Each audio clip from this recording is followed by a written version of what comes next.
एक निवेदन आप सबसे करेंगे। दुख है ना थोड़ा सा अगर आपके जीवन में, शिव जी को आप जल चढ़ाना चालू कर दीजिए।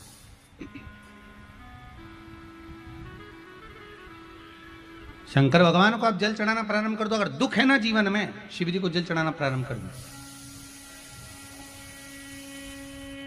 और एक निवेदन और करेंगे, अगर दुख समाप्त ही नहीं हो रहा है, कोई बीमारी एक पूरी होती है दूसरी लग जाती है, दूसरी बीमारी पूरी होती है तीसरी लग जाती है, तीसरी बीमारी पूरी होती है चौथी लग जाती है, कुछ प्रॉब्लम चली रही है, तो एक जल के पात्र में जल लीजिए, कलश लोटा पानी का भर लीजिए और उस पात्र में चावल के 2 दाने डाल लीजिए, अक्षत के 2 दाने डालिए। घर में से लेकर जाओ, थोड़ा सा जल बेलपत्री के वृक्ष के नीचे डाल दीजिए, थोड़ा सा जल पीपल के वृक्ष के नीचे डाल दीजिए और थोड़ा सा जल या तो आंवले का पेड़ मिल जाए या शमी का वृक्ष मिल जाए, शमी का वृक्ष मिले या आंवले का वृक्ष मिले, उसके नीचे डाल दीजिए। 3 जगह पर अगर कोई बीमारी ऐसी हो गई कि वो समाप्त नहीं हो रही, बड़ी बड़ी तकलीफ, मतलब एक बार दवाई अगर चालू हो गई तो दवाई बंद ही नहीं हो रही है, तो उसके लिए आपको 3 जगह पर जल चढ़ाना प्रारंभ कर दो। मात्र 1 हफ्ते से ज्यादा चढ़ाना भी नहीं पड़ेगा। जैसे 1 हफ्ते आप टेबलेट लेते हो, गोली लेते हो, 1 हफ्ते चढ़ाना प्रारंभ कर दो। सबसे पहले बेलपत्री के पेड़ के नीचे क्या करना है, जल का पात्र लेना है, उसमें 2 दाने चावल के डालना, 2 दाने अक्षत के डालिए। पहले बेलपत्री के पेड़ के नीचे जाओ, वहां जल चढ़ाओ, फिर जाइए पीपल के वृक्ष के नीचे, वहां जल चढ़ाइए, आखिरी में या तो शमी के नीचे या फिर आंवले के नीचे, इन दोनों में से कोई एक वृक्ष जिसके नीचे। पर 1 हफ्ते अगर आपने आंवले में चढ़ाया है तो आंवले में ही चढ़ाना, शमी में चढ़ाया है तो शमी में चढ़ाना है। ये बदल के मत चढ़ाना कि आज मैं शमी में चढ़ा देती हूँ कल आंवले में चढ़ा दूंगी, ऐसा नहीं। कितना सुंदर कहा है। जब जिंदगी बहुत संघर्ष में चल रही हो, बहुत दुख का जीवन चल रहा हो, बहुत कष्ट का जीवन चल रहा हो, बहुत कष्टमय जीवन चल रहा हो, तब शमी के 5 पत्ते, शमी के 5 पत्ते, एक दुर्वा के साथ, एक अक्षत चावल का 1 दाना, वो भी हल्दी में भिंगोया हुआ हो या केसर में भिंगोया हुआ हो, शमी पत्र 5, 1 दुर्वा, 1 चावल का दाना, जो दिल से हृदय से बेलपत्री के वृक्ष के नीचे पार्थिव लिंग का निर्माण कर कर मट्टी का शिवलिंग बनाकर प्रदोष काल में, मतलब शाम के समय पर शिवलिंग बनाकर उस पे जल चढ़ाकर, जो ये 5 शमी का पत्र, 1 दुर्वा और 1 चावल का दाना, अपनी कामना कर कर, जो दुख चल रहा है बाबा से विनय कर कर 1-1 पत्ता जब समर्पित कर दे, फिर 1 दुर्वा समर्पित कर दे, फिर 1 चावल का दाना समर्पित कर दे और बाबा का वहीं पर पुनः विसर्जन कर दे, 3 महीना तो जाने दो, 15 दिन के अंदर वो दुख कटता जरूर है, चाहे कोई भी दुख, किसी भी तरह का दुख क्यों। 1 बेलपत्र के वृक्ष की परिक्रमा करने वाले को हजारों अश्वमेध यज्ञ का फल प्राप्त हो जाता है, हजारों अश्वमेध यज्ञ का फल प्राप्त हो जाता है। उसी तरह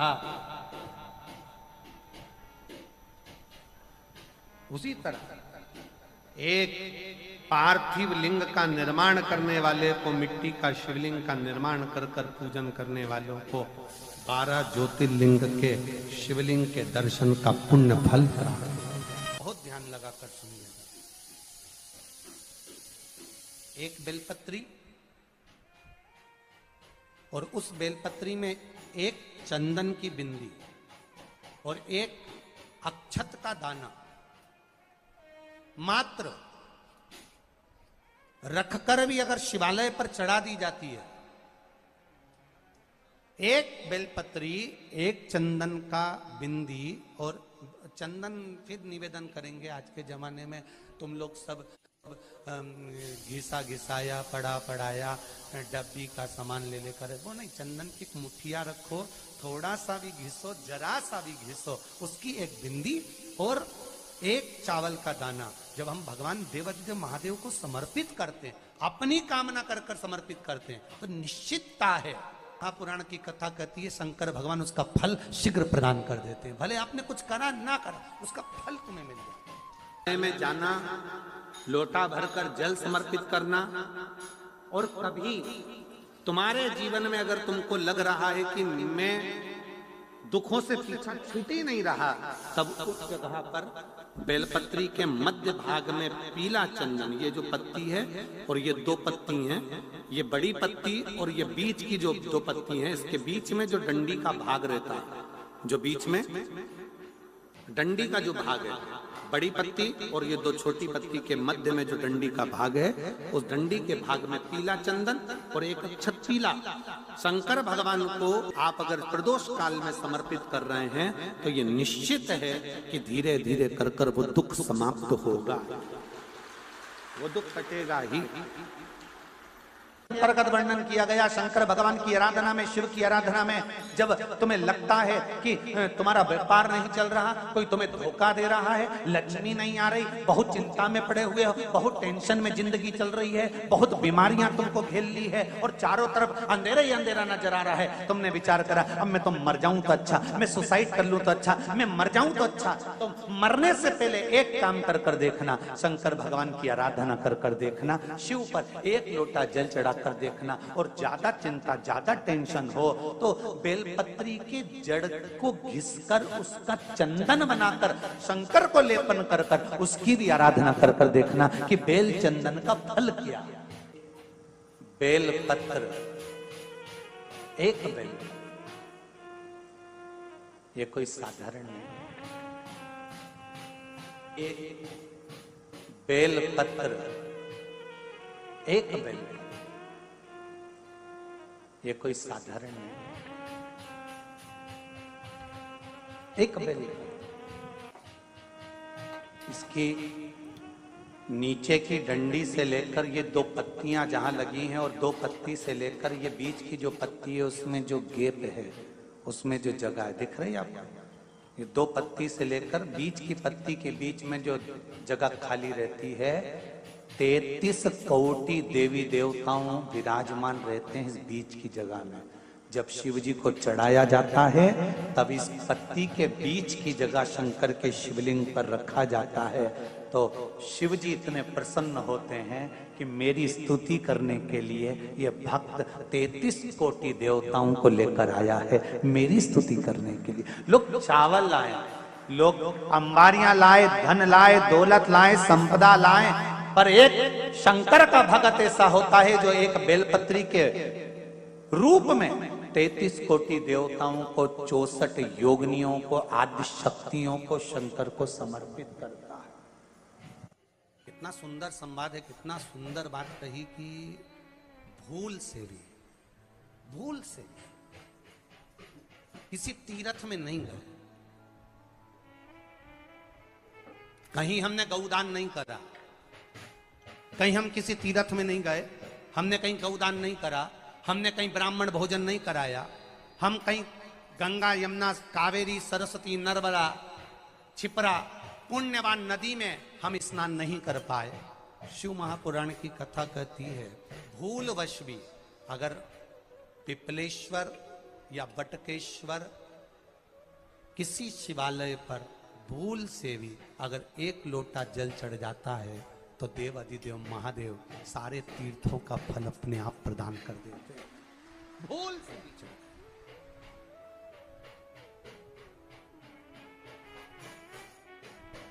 एकांतेश्वर महादेव किसी तीर्थ में नहीं गए, कहीं हमने गौदान नहीं करा, कहीं हम किसी तीर्थ में नहीं गए, हमने कहीं गौदान नहीं करा, हमने कहीं ब्राह्मण भोजन नहीं कराया, हम कहीं गंगा यमुना कावेरी सरस्वती नर्मदा छिपरा पुण्यवान नदी में हम स्नान नहीं कर पाए। शिव महापुराण की कथा कहती है भूलवश भी अगर पिपलेश्वर या बटकेश्वर किसी शिवालय पर भूल से भी अगर एक लोटा जल चढ़ जाता है तो देव अधिदेव महादेव सारे तीर्थों का फल अपने आप प्रदान कर देते हैं। भूल से भी चढ़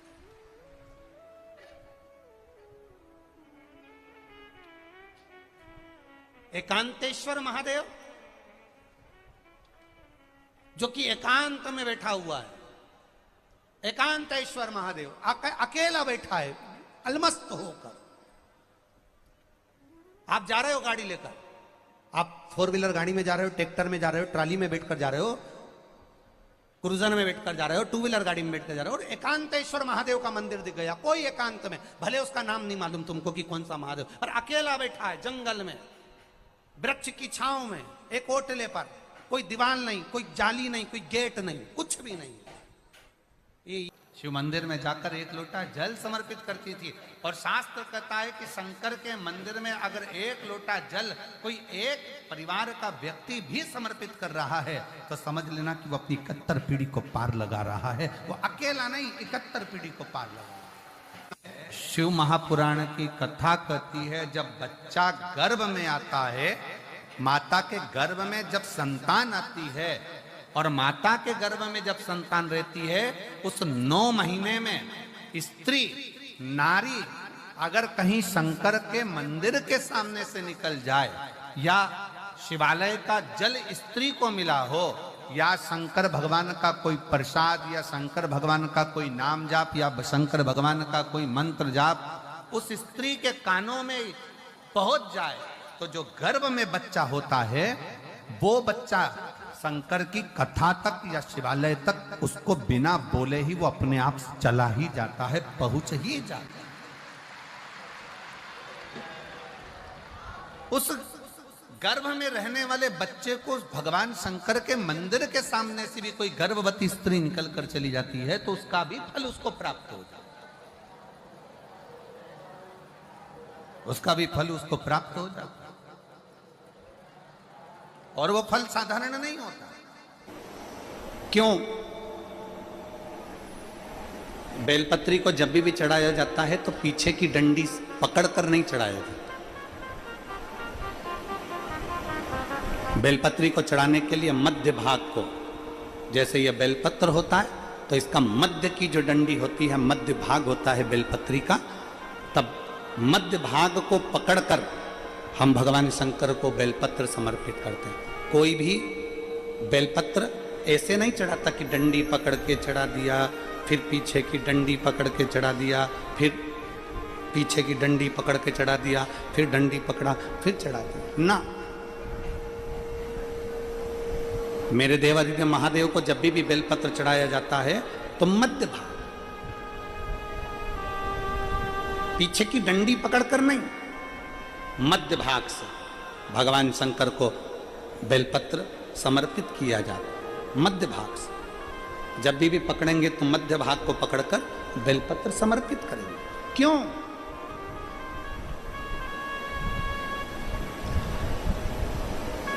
क्योंकि हमने भगवान शिव को मध्य भाग पकड़कर इसलिए समर्पित करा कि ये केवल बेलपत्र का मध्य भाग नहीं है मेरे शंभू, मेरे हृदय के मध्य भाग को मैं आपके चरणों में समर्पित कर रही हूं। मेरा दिल, मेरा हृदय, मेरा चित्त मैं आपको दे रही हूं। मध्य भाग एक विश्वास के साथ दे रही हूं। इतनी सुंदर बात नंदी ने कही है। नंदी ने ये बात जो कही वो वास्तव में बड़ी सुंदर है कि मान लो यदि कोई कार्य तुम्हारा हो नहीं रहा और पूरी दुनिया में तुमने कर कर देख लिया, बहुत प्रयास कर कर देख लिया, तो भी वो कार्य अगर तुम्हारा नहीं होता तो फिर एक काम करो कि शिव की स्तुति करो, शंकर की स्तुति, शंकर का गुणगान, शंकर की भक्ति, शंकर का स्मरण।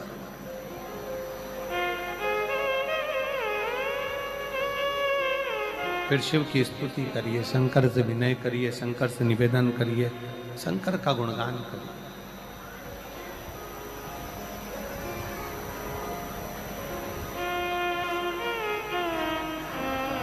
पर भगवान की भक्ति होती कब? जितने आस्था चैनल पर कथा सुन रहे हैं, जितने फेसबुक यूट्यूब पर कथा सुन रहे हैं, जितने पंडाल में बैठकर शिव भक्त कथा को रसपान कर रहे हैं, उनसे निवेदन करूंगा कि शंकर की भक्ति होती कब है? शंकर का स्मरण कब होता है? शंकर की भक्ति कब होती है? शंकर की कथा सुनने में मन कब लग सकता है? जब अपने भीतर की अभिमत्ता, अपने भीतर का अहम, अपने भीतर का अहंकार, अपने भीतर की आसक्ति, अपने भीतर का काम, अपने भीतर की तृष्णा जब दूर हो जाए तो समझो कि आप शिव में मन लगा बैठे। कितने सारे लोग बैठे हैं यहाँ पर कथा में, सब पंडालों के अंदर लोग शिव भक्त बैठे हुए हैं। कई लोग ऐसे भी होंगे जिनका आकर बैठ तो गए पर दिल नहीं लगता। दो जल व्यक्ति के जीवन को बदलते। कितने जल? जम के बोलो जरा। दो जल। एक देवाधिदेव महादेव के लिए भरा गया एक लोटा जल और दूसरा है स्वयं के लिए भरा गया एक लोटा जल।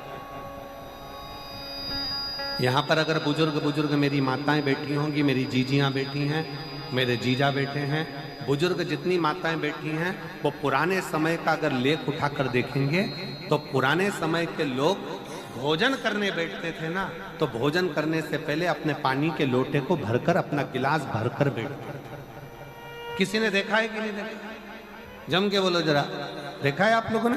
पुराने समय के लोग जब भोजन करने बैठते थे, पुराने समय के लोग जब भोजन करने बैठते थे तो अपना पानी का गिलास, अपना पानी का लोटा पहले भरकर आसन लग जाता था। बहू आसन लगा देती थी, बहू खाना बना देती थी, घर की पत्नी खाना बना देती थी, भोजन बना देती थी, घर के लोग भोजन दे देते थे। थाली कोई भी लगा कर ला कर दे, थाली कोई सजा कर ला कर दे, पर घर का जो व्यक्ति खाना खाने बैठता था, भोजन करने बैठता था, वो अपना पानी स्वयं भर कर बैठता।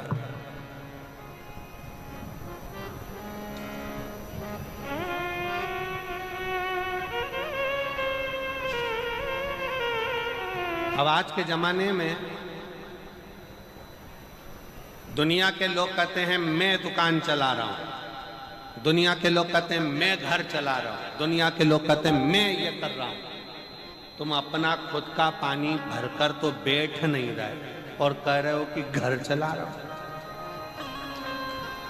स्वयं का एक गिलास पानी व्यक्ति नहीं भर पा रहा। कितना सुंदर कहा है महाराज जी। बहुत सावधानी से सुनिएगा। दो जगह का जल व्यक्ति के जीवन को बदल देता है। एक शिव के लिए भरा गया जल और दूसरा स्वयं के लिए भरा गया जल। स्वयं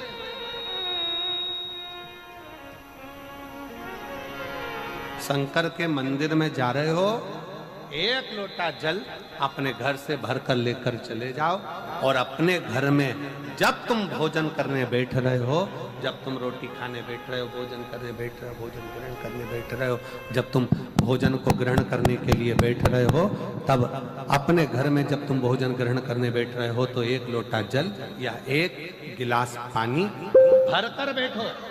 बहू अच्छी है, पानी भरेगी, मना नहीं है। बेटा अच्छा है, पानी भरेगा, मना नहीं है। पोता अच्छा है, पोती अच्छी है, नाती अच्छा है, पंती अच्छा है, घर में सब अच्छे हैं। तुम्हारी पत्नी भी अच्छी है, तुम खाना खाओगे तो वो पानी ला कर दे देगी। तुम्हारी बहू भी अच्छी है, तुम भोजन करोगे तो वो पानी ला कर दे देगी। तुम्हारा परिवार का हर व्यक्ति अच्छा है, तुम्हारा कहना मानता है। तुम जिमने बैठोगे, भोजन करने बैठोगे तो वो पानी ला कर देगा। पर शिव पुराण की कथा कहती है, जो व्यक्ति भोजन करते समय अपना जल स्वयं भर कर बैठता है, उसकी जिंदगी में से 3 रोग समाप्त हो जाते हैं। कितने रोग समाप्त हो जाते हैं? 3।